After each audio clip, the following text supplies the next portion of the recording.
Pagi hari ini langsung saja ya saya akan sharing dengan saudara. Saya akan berbagi sebuah pengajaran firman Allah yang pagi ini saya berikan judul menolak pengenalan akan Tuhan. Dan sesungguhnya inilah yang terjadi pada bangsa Israel dalam perjalanan mereka keluar dari tanah Mesir. Tuhan janjikan mereka keluar dari tanah Mesir, tujuannya adalah masuk tanah Kanaan. Tetapi menarik, ternyata sebelum Tuhan bawa mereka masuk tanah Kanaan seperti yang Dia janjikan, Tuhan bawa dulu mereka lewat padang gurun. Untuk apa sebetulnya Tuhan membawa umatnya masuk dulu berada di padang gurun? Tujuan Tuhan ternyata begini, supaya umatnya mengenal Dia. Lewat pengalaman padang gurun setiap hari, situasi padang gurun yang tidak nyaman, padang gurun itu tidak enak. Tapi ternyata tujuan Tuhan lewat pengalaman kekeringan yang tidak nyaman di padang gurun, Tuhan punya rencana yang besar supaya umatnya mengenal pribadinya dengan benar, supaya umatnya mengenal pribadinya Tuhan dengan baik. Tapi ternyata nanti kita ketemu di ayat firman Allah, umat Tuhan menolak mengenal Dia. Ironis, tragis. Terima berkat berkali-kali, ngalami mujizat gak kurang-kurang, bahkan mujizat yang spektakuler, tetapi gagal menangkap maksud tujuan Tuhan berikan mujizat. Itu umat Israel. Dan bukankah ini seringkali juga terjadi dalam kehidupan kita? Seperti ayat ini katakan, 1 Korintus pasal 10 ayat yang ke-11. Ayo sama-sama kita membaca ayat ini Bapak Ibu Saudara. 1 Korintus pasal 10, mari sama-sama kita membacanya di ayat yang ke-11 saudara ya. 1, 2, dan 3 sama-sama. Semuanya ini telah menimpa mereka sebagai contoh dan dituliskan untuk menjadi peringatan bagi kita yang hidup pada waktu di mana zaman akhir telah tiba. Mungkin saya perlu baca ulang sekali lagi, walaupun ayat ini saya lupa sudah beberapa kali saya terangkan sama saudara. Tetapi firman itu hidup ya, selalu ada pewahyuan yang baru yang Tuhan beri kepada kita. Ada penyingkapan baru. Saya baca ulang dan tolong perhatikan dengan baik-baik ayat ini. Dikatakan begini, 1 Korintus 10 ayat 11. Semuanya ini dikatakan telah menimpa mereka. Siapa mereka di sini? Mereka di sini adalah umat Israel, umat Allah. Yang Alkitab katakan Israel umat Allah disebut umat pilihan Allah, umat kesayangan Allah. Israel disebut anak sulungnya Allah. Ada banyak sebutan nama yang Tuhan berikan kepada yang namanya umat Israel. Umat pilihan, umat kesayangan, anak sulung Tuhan, dan seterusnya dan seterusnya. Tapi mari kita lihat, dalam ayat ini dikatakan semuanya ini telah menimpa mereka. Siapa mereka? Umat kesayangan Tuhan, umat Israel, umat yang dipilih Tuhan jadi anak sulungnya. Apa sih yang menimpa mereka? Menimpa umat kesayangan Tuhan sebagai contoh. Apa yang menimpa Israel dituliskan sebagai contoh. Apa yang menimpa mereka? Yang menimpa mereka maksudnya di sini adalah yang terjadi di padang gurun. Apa yang terjadi di padang gurun? Persungkutan mereka. Kegagalan mereka yang membuat mereka masuk tanah Kanaan. Apa yang menimpa mereka di padang gurun, kegagalan mereka di padang gurun yang membuat mereka gagal masuk tanah Kanaan, dikatakan semuanya yang telah menimpa mereka, gagalnya mereka sebagai contoh dan dituliskan untuk menjadi peringatan, warning bagi kita yang hidup pada waktu di mana zaman akhir telah tiba. Apa yang menarik dari ayat ini? Yang menarik dalam ayat ini bahwa ternyata kisah tentang bangsa Israel, perjalanannya di padang gurun ya, kegagalan mereka masuk tanah Kanaan, itu ternyata dituliskan itu sebagai contoh buat kita, peringatan buat kita, buat gerejanya yang hidup di zaman akhir, zaman sekarang. Tujuannya apa? Supaya kita jangan mengulangi kegagalan mereka. Apa yang menimpa mereka gagal masuk tanah Kanaan, jangan kegagalan terjadi kepada kita Israel rohani, gerejanya yang hidup pada akhir zaman. Sehingga kegagalan Israel itu dituliskan di Alkitab. Dan kita sama-sama tahu Alkitab itu mencatatnya, menuliskannya di banyak kitab. Di Korintus saja diceritakan. Tolong nanti di rumah Anda baca 1 Korintus pasal 10 mulai ayat yang ke-1. Itu kisah tentang perjalanan Israel di padang gurun. Ya, melintasi laut disertai dengan tiang awan, tiang api. Ayat 1, ayat 2, ayat 3 itu bercerita. Jadi kalau kita bicara tentang perjalanan Israel di padang gurun, gagalnya mereka, itu ternyata ditulis di banyak kitab gitu ya. Kitab Keluaran, kitab Imamat, kitab Bilangan, ya, kitab Ulangan, bahkan kitab Ibrani mencatat, kitab Korintus mencatat, terutama 4 kitab Perjanjian Lama itu dengan detail luar biasa menuliskan kisah kegagalan bangsa Israel masuk tanah Kanaan gitu loh.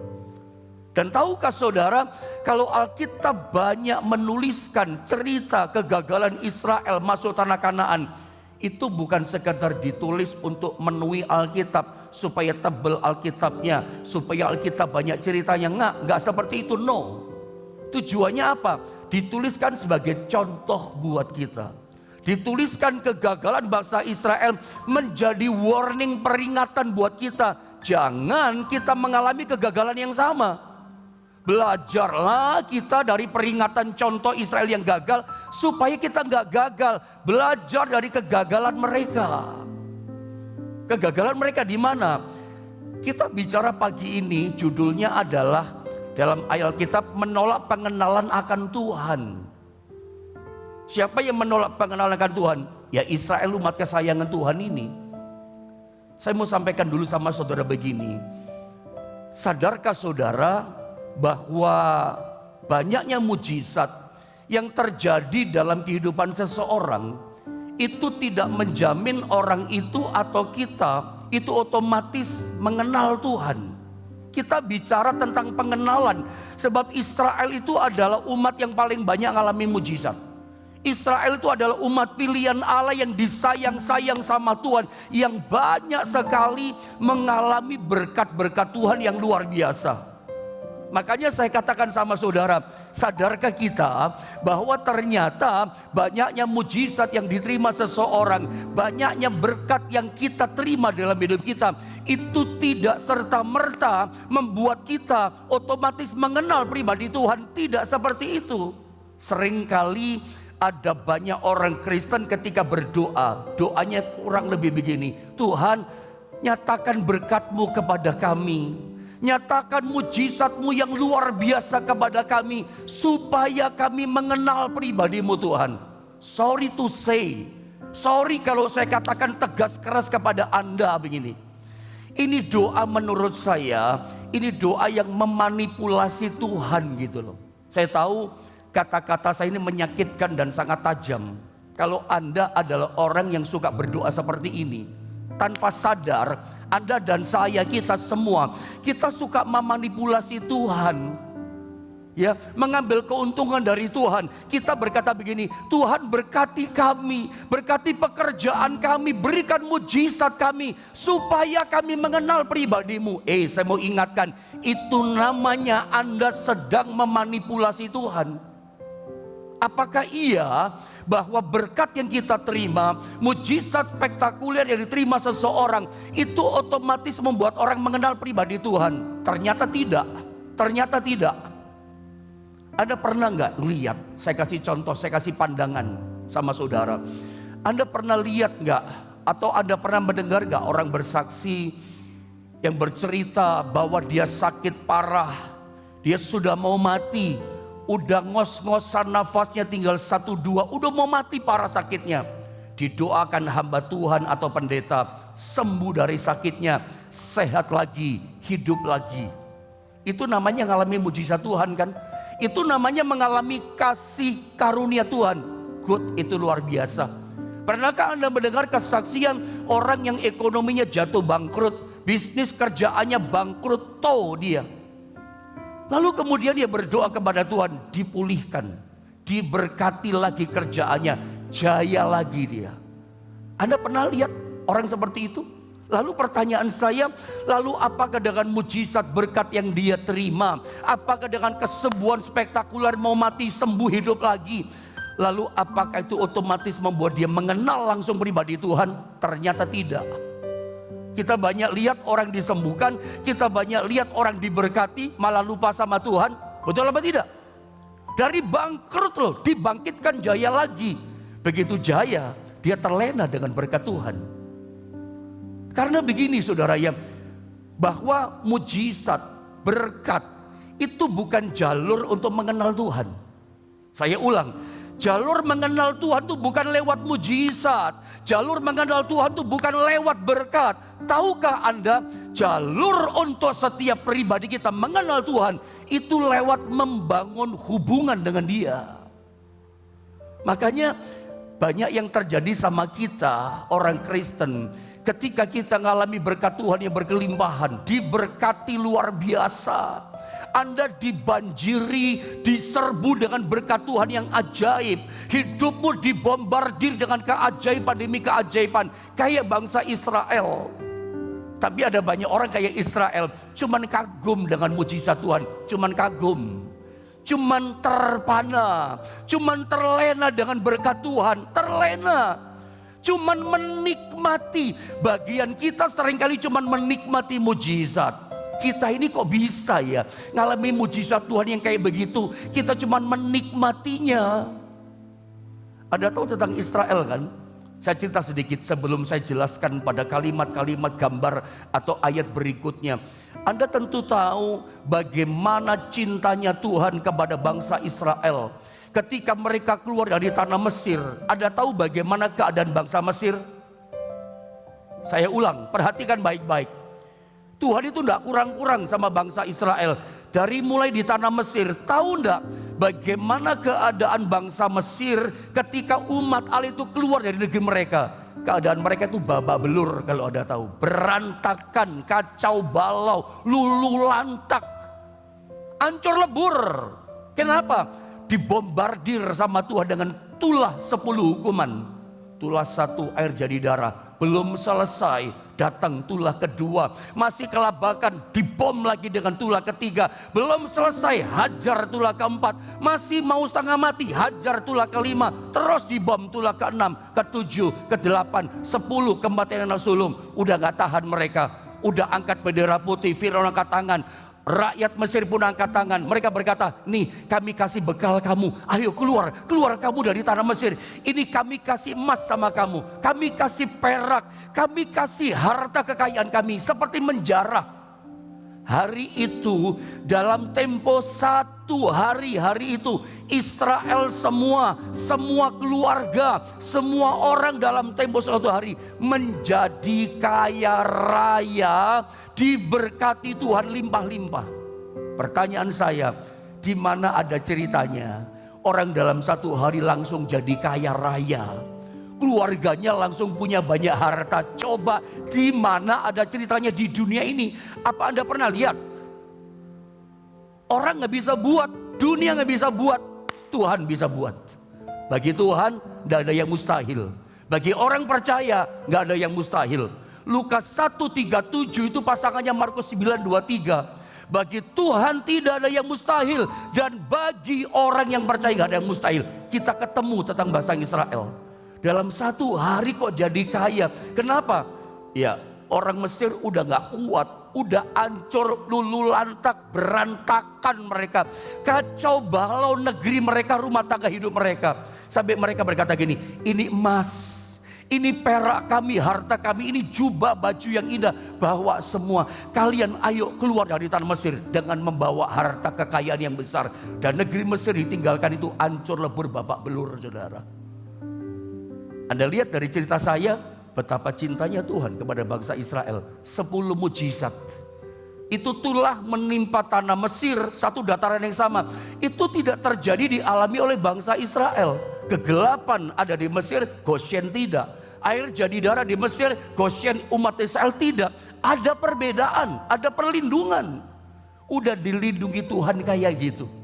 Kasih karunia Tuhan tidak pernah berhenti. Dari mulai di tanah Mesir, nanti nyebrang laut Teberau. Itu buntu jalannya, Tuhan buka. Itu mujizat ke-11, ini cuma saya yang ngomong ya. Mujizat ke-11, itu mujizat yang spektakuler. Tuhan datangkan angin timur yang keras, itu laut Teberau terbelah jadi dua. Mereka lihat loh, mereka berjalan dalam mujizat demi mujizat, nyampe di seberang selamat. Mereka lihat Fir'aun ngejar dengan tentaranya. Musa turunkan tongkat, terkubur itu musuh besar mereka. Akar masalah mereka dikubur sama Tuhan. Mereka lihat di depan mata mereka. Kemarin kita belajar dalam firman Allah, kemarin pagi doa pagi. Mereka sorak-sorai, nyanyi 3 hari 3 malam saking sukacitanya. Ibu Miriam, kakaknya Musa, sampai main tamborin umur 80 tahun bersama dengan wanita ibu-ibu yang lain. Kenapa? Sukacitanya lepas. Kenapa? Ngalami mujizat demi mujizat. Tapi cuma sukacita, kemudian ngomel lagi. Kemarin kita belajar bersungut-sungut lagi. Kenapa bersungut-sungut? Nah ini persoalannya. Gak kenal Tuhan dengan baik, gak ngerti rencana Allah. Untuk apa Tuhan kasih mujizat? Harusnya ya menurut saya, orang itu kalau dikasih mujizat terus sama Tuhan, dikasih berkat, sakit parah disembuhkan, ditolong Tuhan. Saya berdoa, ketika firman Allah ini dilepaskan, tentu Andalah orangnya itu di antaranya. Anda ngalami mujizat Tuhan, harusnya udah mati, masih hidup sekarang Anda. Kita kemarin pada waktu HUT saya ke-50, Pak Johannes tadi Joyo bersaksi, udah mau mati katanya di pesawat, tapi masih hidup, itu anugerah. Ya, Pak Suhono juga yang di Solo, itu kalau bersaksi saya lihat waktu kesini itu jalan udah gak bisa kok miring-miring jalannya. Tapi ketika ketemu 2 bulan kemudian bisa jalan tegak, bisa nyopir mobil. Itu kasih karunia Tuhan. Mungkin ada di antara juga Anda yang ekonomi udah jatuh bangkrut. Ada banyak kesaksian mulai bangkit dipulihkan. Atau sebutlah begini, Anda ini adalah orang yang alami mujizat demi mujizat, pertolongan demi pertolongan. Dah habis-habisnya di masa pandemi orang jatuh ekonomi, Anda malah jaya. Memang di masa pandemi orang bertahan saja ekonomi sudah bagus, tapi Anda diberkati loh. Bukankah itu berkat mujizat Tuhan? Harusnya begini, lihat saya, perhatikan kata-kata saya bagian ini. Ketika Anda dibombardir dengan berkat, ngalami mujizat, ngalami kasih karunia, Anda tidak boleh hanya sekedar menikmati mujizat. Cuman menikmati, cuman terlena dengan berkat-berkat Tuhan. Harusnya Anda kalau dapat mujizat, Anda dapat berkat, Anda dapat kasih karunia demi kasih karunia, Anda penasaran dong. Loh iya dong. Saya pernah sampaikan, saya lupa beberapa hari yang lalu. Kalau ada orang berbuat baik sama saudara, kayak Tuhan ya, tidak pernah berhenti. Sekarang bikin perbuatan baik, besok baik lagi. Anda mesti penasaran dong, siapa orang ini? Ini siapa sih Tuhan ini? Ada apa sih Tuhan kok cinta saya? Kenapa sih saya kok dicinta Tuhan? Ada apa dengan diri saya? Siapa saya kok Tuhan cinta saya? Kok saya diberkati terus sama Tuhan? Kerjaan saya dipulihkan. Loh ada apa ya Tuhan ini? Siapa sih Tuhan ini? Harusnya kita penasaran dong. Ada apa ya saya kok diberkati Tuhan? Kenapa ya? Kita makin penasaran, pengen makin kenal Tuhan, pengen makin dekat sama Tuhan, pengen membangun hubungan dengan Tuhan. Sebab jalur untuk mengenal Tuhan itu bukan lewat berkat. Ini serius. Jalur untuk mengenal Tuhan secara epiginosko, mengenal dia secara pribadi, bukan jalurnya lewat mujizat. Tidak. Ternyata tidak seperti itu. Buktinya banyak orang terima berkat jauh dari Tuhan kok. Cuman kagum, cuman menikmati berkat, tapi gak pernah penasaran membangun hubungan dengan Tuhan. Ini parahnya. Jalur untuk mengenal Tuhan harus membangun hubungan. Nah, saya sekarang ajak saudara lihat gambar ini supaya tidak kepanjangan saudara ya. Pernahkah saudara berpikir sungguh tidak masuk akal kalau bangsa Israel itu gagal memasuki tanah Kanaan? Ya. Kenapa saya katakan tidak masuk akal? Sebab Tuhan berjalan bersama dengan mereka. Ada baca di ayat Alkitab, Keluaran, Imamat, Bilangan, Ulangan, apalagi diulang-ulang. Bagi saya, Kalau saya ngomong sama saudara, saya sering pakai kata-kata ini. Nggak masuk akal loh saudara sebetulnya. Kalau kita pikir-pikir nggak masuk akal ya. Israel ini kok bisa gagal masuk tanah Kanaan? Kok bisa sih? Padahal nggak kurang-kurang Tuhan backup mereka. Tuhan itu backup Israel habis-habisan. Dari mulai tanah Mesir, sorry ya kata-kata saya, gila-gilaan loh Tuhan tolong mereka.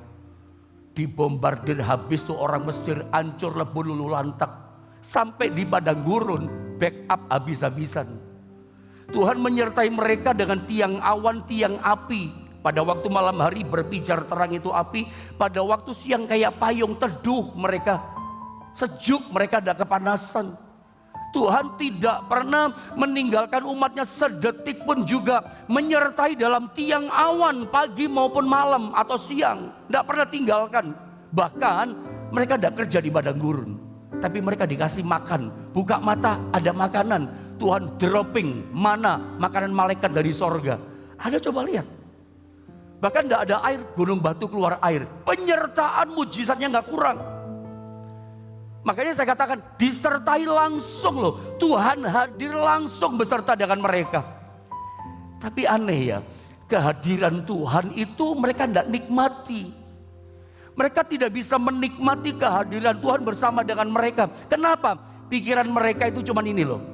Tanah Kanaan. Pikiran mereka cuma kenyamanan. Pikiran mereka cuma negeri yang limpah dengan madu. Padang gurun itu gak nyaman, gak enak. Makanya mereka pengen kapan sih selesainya jalan di padang gurun. Kapan sih check out keluar di padang gurun. Kok gak nyampe-nyampe sih? Kehadiran Tuhan gak ada artinya. Makanya susah kan, ngalami mujizat, gak kenal pribadi Tuhan. Sebab pribadi yang bersama mereka pun mereka gak bisa nikmati kehadirannya. Saudara, di mana sih Tuhan saat Israel di padang gurun yang kering yang gak nyaman? Bersama mereka kan?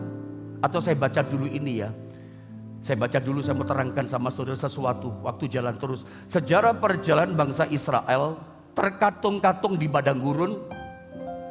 Tidak masuk tanah Kanaan, itu jangan terulang terjadi dalam kehidupan kita. Seperti dikatakan 1 Korintus pasal 10 ayat 11. Terkatung-katung di padang gurun, itu membuat mereka gagal masuk tanah Kanaan. Mungkin ketika saudara mendengar apa yang saya katakan, saudara berkata begini, tapi pendeta Yohanes, saya gak tinggal di padang gurun Pak. Saya tinggalnya di Jombang Pak, Jalan Buya Hamka. Saya tinggalnya di Solo Pak, di Kahuripan Tengah 79K Pak. Saya tinggalnya di Papua Pak, Shalom Papua. Saya tinggalnya di Medan, Shalom buat Medan. Banyak juga yang ada datang yang ada di online dari Medan, ya Horas yang di Medan ya. Mungkin Anda berkata, saya di Kediri Pak, saya di Surabaya, saya di Bandung, saya tinggalnya di Cirebon Pak. Saya bukan tinggal di padang gurun. Oke, saya mengerti. Padang gurun yang saya sampaikan sama saudara bukan bicara tempatnya. Enggak. Pengalamannya. Percayalah begini dengan saya katakan, pengalaman padang gurun itu lebih keras.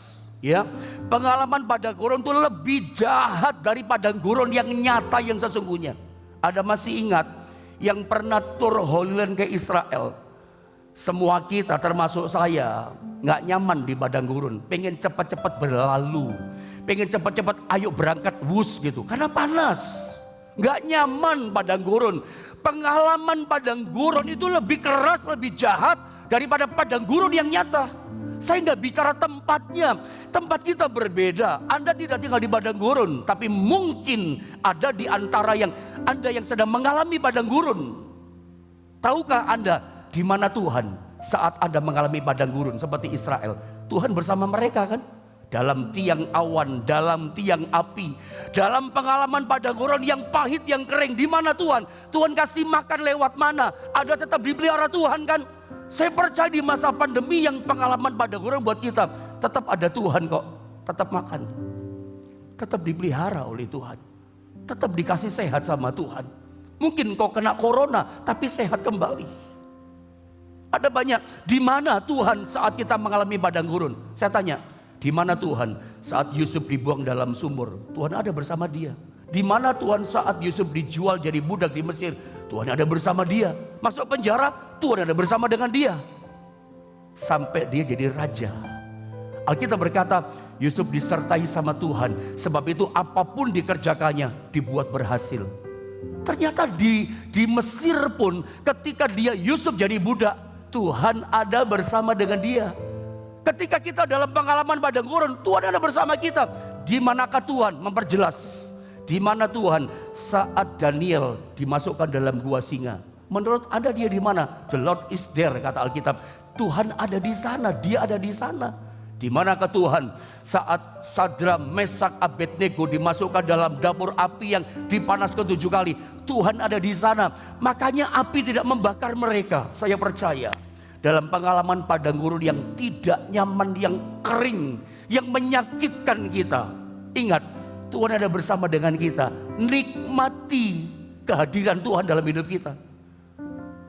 Israel gak bisa menikmati kehadiran Tuhan. Pikirannya cuma Kanaan, pikirannya cuma kenyamanan. Apakah Anda mengukur kehadiran Tuhan?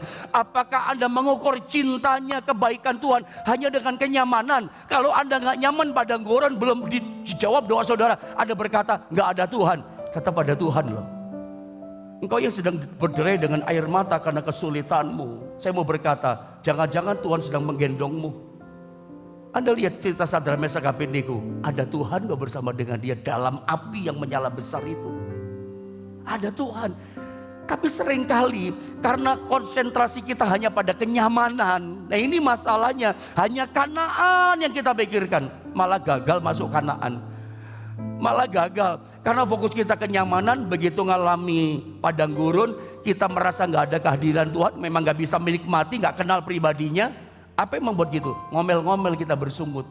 Orang yang tidak bisa menikmati kehadiran Tuhan, fokusnya hanya kenyamanan. Begitu gak nyaman hidupnya, padang gurun dia lewati, langsung ngomel, langsung bersungut-sungut, langsung menyalahkan Tuhan, langsung menyalahkan Musa. Musa, engkau yang bawa kami ke padang gurun, engkau mau kubur kami, matikan kami di sini. Ngomel.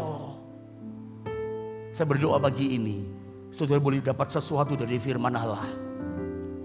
Saudara, coba lihat gambar PowerPoint berikutnya ini. Sadarkah saudara bahwa banyaknya mujizat yang dialami seseorang tidak membuat seseorang itu otomatis mengenal pribadi Tuhan. Karena jalur mengenal pribadi Tuhan itu bukan jalurnya mujizat. Ada banyak orang cuma menikmati mujizat. Makanya ini pesan kuat. Ini pesan yang sangat keras buat kita. Anda kalau ngalami mujizat demi mujizat, ngalami kasih karunia demi kasih karunia, jangan cuma menikmati. Beberapa lama yang lalu saya ngobrol dengan seorang muda. Dia cerita sama saya, Pak Pendeta, masa pandemi banyak orang kesulitan kesukaran pekerjaannya. Tapi saya malah diberkati Tuhan Pak Pendeta, pekerjaan saya. Job saya banyak dengan profesi pekerjaan dia. Saya malah berkelimpahan berkat Tuhan. Puji Tuhan, saya ikut senang, kamu luar biasa diberkati Tuhan. Tapi saya bertanya sama dia, dan dia diam gak jawab. Saya bertanya sama dia, dia terdiam. Kalau kamu sudah mengalami berkat Tuhan yang seperti itu yang luar biasa, pernahkah terpikir dalam hatimu untuk kamu membalas kebaikan cintanya Tuhan? Dia diam dan jawab, saudara. Ini namanya orang yang cuma mau menikmati berkat, terpesona sama berkat, cuma terpana, hanya berhenti di situ. Tapi tidak pernah mengerti tujuan Tuhan memberkati hidupnya. Tujuan Tuhan membawa Israel masuk tanah Kanaan. Coba Anda lihat rute yang Tuhan pilih untuk Israel. Rute sederhana, gambar sederhana. Dari Mesir, ada tulisan Mesir di bawah itu ya. Ada tulisan merah. Tuhan bawa mereka lewat padang gurun. Nah di padang gurun itu namanya Sinai Peninsula, semenanjung Sinai. Itu di situ ada yang namanya Sinai Mountain, Gunung Sinai. Kenapa Tuhan setelah Israel keluar dari tanah Mesir nggak langsung masuk tanah Kanaan saja, mesti lewat yang namanya padang gurun, ada semenanjung Sinai. Karena di situ ada satu tempat namanya Gunung Sinai. Ada apa pendeta dengan Gunung Sinai? Apa sih yang mau saya sampaikan sama saudara? Ternyata kalau kita baca dalam Alkitab, Gunung Sinai atau padang gurun yang ada Gunung Sinai itu satu tempat yang dipilih oleh Tuhan. Dipilih untuk apa? Tuhan pilih itu tempat untuk Tuhan berjumpa dengan umatnya secara langsung. Tempat itu dipilih sama Tuhan, tujuannya begini, supaya mereka mengenal pribadinya dengan baik. Nggak langsung ngalami berkat Kanaan, tapi lewat padang gurun. Karena padang gurun satu tempat yang dipilih oleh Allah untuk umatnya kenal pribadinya sebagai Jehovah Rafa yang menyembuhkan, Jehovah Jireh. Bahkan di padang gurun ini ada gunung Sinai, ini khusus dipilih. Tuhan berjumpa dengan umatnya. Coba kita baca dengan cepat ya. Saya baca lewat dengan cepat ya. Judul Keluaran 19, 1, 2, 9 sampai 11, judulnya adalah Tuhan menampakkan diri di gunung Sinai. Ini gunung tempat ini dipilih oleh Tuhan. Untuk apa? Berjumpa dengan umatnya. Makanya dibawa lewat padang gurun. Dengarkan saya, kalau pagi ini Anda mengalami padang gurun, dengar baik-baik. Itu tempat yang dipilih oleh Tuhan. Itu tempat kesukaan Tuhan bertemu dengan saudara. Kalau Anda mengalami padang gurun, berarti itu tempat Tuhan rindu rencananya Anda mengenal pribadinya lebih lagi. Padang gurun tempat kesukaan Tuhan loh. Di padang gurun sekalipun Anda akan banyak ngalami backup Tuhan. Anda ngalami mujizat. Di tanah kering tetap dipelihara. Anda semakin kenal, semakin kagum. Cuman bukan menikmati, Anda ngerti, Anda harus bisa menangkap rencana Tuhan. Ini rencana Tuhan, ada rutenya. Jadi sebelum masuk Kanaan, semua orang ya, kalau Anda traveling ke luar negeri itu ada rutenya. Anda dari kerja sekarang merintis sampai sukses itu ada rute perjalanannya. Ketemu ini, lewati ini, ada rute. Percayalah, hidup di dunia itu ada rute. Makanya sebelum masuk Kanaan, rutenya padang gurun, tempat kesukaan dipilih Tuhan. Saya baca ya, Tuhan menampakkan diri di gunung Sinai, tempat dipilih Tuhan. Pada bulan ketiga, setelah orang Israel keluar dari tanah Mesir, mereka tiba di padang gurun Sinai pada hari itu juga. Saya baca terus. Setelah mereka berangkat dari Rafidim, tibalah mereka di padang gurun Sinai. Lalu mereka berkemah di padang gurun. Orang Israel berkemah di sana di depan gunung itu, di depan gunung Sinai. Berfirmanlah Tuhan kepada Musa, sesungguhnya Aku akan datang kepadamu dalam awan yang tebal dengan maksud supaya dapat didengar oleh bangsa itu apabila aku berbicara dengan engkau, dan juga supaya mereka senantiasa percaya kepadamu. Lalu Musa memberitahukan perkataan bangsa itu kepada Tuhan. Lihat ayat 10. Berfirmanlah Tuhan kepada Musa. Apa kata Tuhan kepada Musa? Pergilah kepada bangsa itu, kepada umatku Israel. Suruhlah mereka menguduskan diri, mempersiapkan diri pada hari ini dan besok. Dan mereka harus mencuci pakaiannya. Jadi mereka itu harus ceritanya mempersiapkan diri, prepare sebelum ketemu sama Tuhan. Tuhan rindu bertemu sama mereka. Ayat 11, menjelang hari ketiga, kata Tuhan, mereka harus bersiap sebab pada hari ketiga Tuhan akan turun di depan mata seluruh bangsa itu di gunung Sinai. Lihat. Di padang gurun itu ada gunung Sinai. Tuhan berkata sama Musa, Musa, sekarang aku rindu mau bertemu dengan mereka langsung. Suruh mereka prepare Musa, persiapan diri, persiapan hati, persiapan diri, persiapan menguduskan diri. Hari ketiga aku mau berjumpa sama mereka secara langsung di gunung Sinai. Itu di padang gurun. Tuhan berkata, ini kerinduan Tuhan. Nah, ada banyak orang gak bisa menangkap kerinduan Tuhan ini. Saya berharap pagi ini saudara bisa menangkap dengan rohmu kerinduan Tuhan ini. Untuk apa dia berkati saudara? Untuk apa dia menyatakan kasih karunia dengan kasih karunia seperti Israel di tanah Mesir? Wah, dibombardir dengan mujizat. Untuk apa? Kerinduan besarnya Tuhan supaya kita kenal pribadinya, ngalami perjumpaan dengan dia. Tapi apa yang terjadi? Musa sampaikan, lihat pada ayat berikutnya.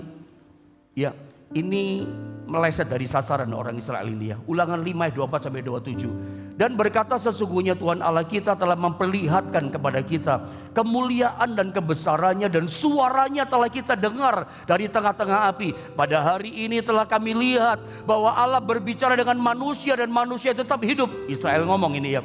Tetapi sekarang ini Israel yang ngomong, umat Allah ngomong sama Musa, mengapa kami harus mati? Ini ngomongnya mulai negatif, fals. Maaf kata-kata saya, mulai nyastar ngomongannya. Omongannya mulai, maaf kata-kata saya, kurang ajar. Ngomong begini, tetapi sekarang mengapa kami harus mati? Ketemu sama Tuhan kami harus mati. Sebab api yang besar ini akan menghanguskan kami. Karena Tuhan datang dengan api yang besar, yang menyala-nyala. Apabila kami lebih lama lagi mendengarkan suara Tuhan Allah kita, kami akan mati. Soto kurang ajar nih wong Jawa ngomong saudara ya, omongannya. Gak enak omongannya. Umat Allah. Ini lebih parah lagi. Sebab makhluk manakah yang telah mendengar suara dari Allah yang hidup, yang berbicara dari tengah-tengah api, seperti kami akan tetap hidup. Nah 27 dikatakan begini, ini lebih tidak enak. Mendekatlah engkau, mereka ngomong sama Musa, Musa engkau yang mendekat. Dan dengarkanlah segala yang difirmankan Tuhan, engkau saja mendengar perintahnya. Allah kita dan engkaulah yang mengatakan kepada kami dan seterusnya. Musa, kami tidak mau mati konyol. Ya kami tidak mau mati, gak enak ngomongnya. Engkau saja yang menghadap Tuhan. Jangan kami yang mati, biar kamu saja yang mati. Itu kan sama dengan begitu. Kan kurang ajar itu saudara ya. Biar pendetanya yang mati, hamba Tuhan mati kami gak mau. Yang soro biar pendeta gitu. Anda lihat, biar Tuhan bicara sama kamu, sampaikan pada kami. Gak mau mereka. Dan Anda lihat di ayat berikutnya, terakhir di ayat ini kita langsung berdoa ya. 28-31. Ketika Tuhan mendengar perkataan itu, mendengar perkataan umat Israel, disampaikan Tuhan lewat Musa.